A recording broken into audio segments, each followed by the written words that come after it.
Político. ¿Qué tal, Andrés? Buenas noches, gracias. Buenas noches. La primera pregunta, voy a comenzar contigo, Andrés, es ¿por qué se ha acrecentado esto en Cuba últimamente?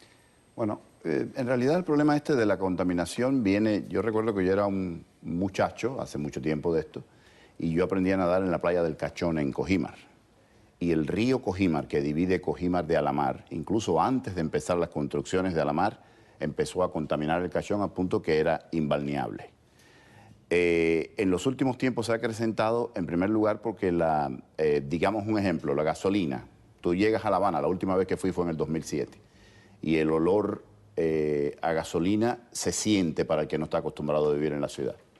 Y es por el bajo octanaje de la gasolina, porque está adulterada, porque se la roban. Y además estamos viendo ahí ahora mismo, Andrés, mientras tú estabas hablando, a ver si podemos regresar con esas imágenes. Imágenes de qué tipo de autos, de ¿no? vehículos. Son los que circulan por las calles de La Habana. Correcto, los vehículos no reúnen las mínimas condiciones, los mufflers no son catalíticos, es decir... Se utiliza luz brillante. Se utiliza a veces de todo, para mí que hasta con ron. Yeah. Pero además no solamente está la contaminación creada por el hombre, sino que también tantos años todavía en Cuba está el viejo acueducto Alvear en La Habana. Entonces las aguas albañales se unen al agua que entre comillas debía ser potable. Es decir, no solamente es el smog y las emisiones, claro, sino cosas de mantenimiento de la ciudad que adolece de un mantenimiento muy deficiente. Mildred, estamos en un mundo en el que cada vez los ciudadanos, los gobiernos son más responsables, se preocupan más por el tema de la contaminación desde el punto de vista ecológico. ¿Qué se hace en el resto del mundo que no se hace en Cuba? Y además el desfase tecnológico es fundamental en todo esto. Principalmente estamos regulados. Recordemos que no hay gobernabilidad en Cuba, de modo que no existen regulaciones, no existen parámetros para poder medir la contaminación atmosférica, no hay cómo penalizar tampoco la contaminación, porque el mismo que cobra se da el vuelto, que es el Estado. De modo que en otros países del mundo se está regulando en materia de contaminación de fuentes fijas. Esas imágenes que estamos viendo, la densidad que hay en la sedimentación que se produce precisamente por la contaminación, entre otras la contaminación atmosférica, porque es que estamos viendo que los niveles de contaminación Malecón, de las fuentes...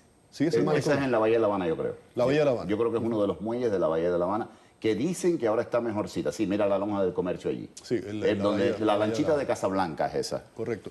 Vamos a escuchar declaraciones, Mildred, del ciudadano de a pie. ¿Qué piensan los cubanos? Está envenenando a toda la población de aquí y a los animales y las mata. Imagínate tú, en mi casa hay una niña que no se le quita el constipado ese del pecho. Sí.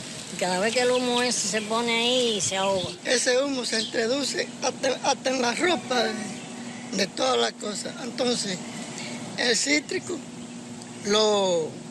se está muriendo, toda la naranja agria y todo eso se está muriendo. Tiene aquí a todo el mundo ahogado, los niños le está haciendo alergia, hay mucha gente que está padeciendo de los pulmones, de neumonía, de asma, porque eso es un humo tóxico. Eso se ha presentado varias quejas, pero no han hecho nada.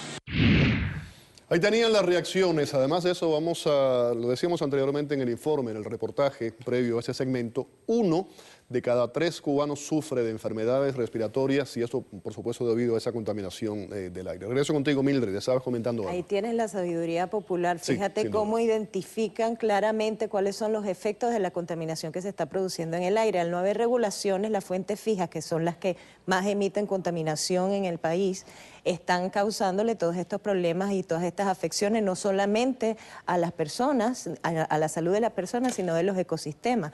Pero más allá de eso, entonces tenemos también el problema de los carros, que se inventan estas fórmulas con queroseno y tantas cosas que son unas bombas atómicas peligrosísimas. La recogida de la basura, que no existe como la quema de la basura, no existen rellenos sanitarios, se quema la basura. Entonces, cuando tú sumas toda esa contaminación que se está generando en el aire, pues por supuesto, no llega a los niveles de otros países latinoamericanos. Y no hay la posibilidad además de que organizaciones como la tuya, en un país como Cuba, puedan alzar su voz y decir esto no se debe hacer así, protestar. Evidentemente estamos hablando de una dictadura, entonces las organizaciones que quieren hacer vida no tienen la capacidad de poder apalancar esos procesos y además, ¿qué vas a hacer si el gobierno al final todos los poderes están en una sola persona, no puedes tomar acción desde el punto de vista legislativo ni desde el punto de vista penal, no puedes tomar acción porque además son empresas del gobierno las que están causando esa contaminación. Empresas del gobierno y además en un régimen sin separación de poderes, como estabas mencionando. Las peores áreas, Andrés, y quiero que me ayudes un poco con esto, sí. se habla en la zona de la bahía, la termoeléctrica de Tallapiedra. Que está en la zona de la bahía también. Está en la zona de la bahía. Por la terminal de trenes, la Lisa, por supuesto. Ahora, se habla del Cotorro y sectores cercanos al crematorio del cementerio de Guanabacoa. ¿Por qué el crematorio? Por donde estaba el paradero de la 29, para atrás, después del cementerio de Guanabacoa, atrás. La parte de Guanabacoa que nadie conoce. Y en esa zona, el problema es que no solamente por el crematorio que ya emite sino que en Cuba los equipos nuevos no funcionan. Imaginemos los que tienen un tiempo, los que tienen unos años. Lo más seguro es que ahí los filtros, los componentes que hay que cambiar cada cierto tiempo, ese mantenimiento no se haga por falta de dinero. Y el desfase tecnológico terrible. Y entonces, claro, esto conspira contra la salud del ecosistema en Cuba. No, y además, eventualmente, eso también va a afectar el turismo porque todo eso se va a ir a las playas y va a afectarlo todo de una u otra forma. Yo te quería anotar una cosa muy rápida y perdóname.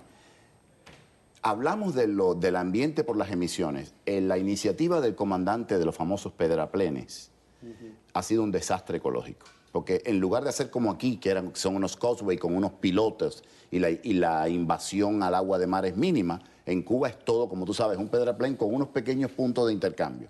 Eso ha dado como resultado que el plancton se extingue en muchos sitios y, por consecuencia de cadena ecológica, los flamingos que se alimentan de plancton han desaparecido de Turiguanó, de Cayo Coco y toda esa callería del norte, que era un espectáculo precioso. Uno de los tantos desastres, por no estar aquí toda la noche hablando de otros.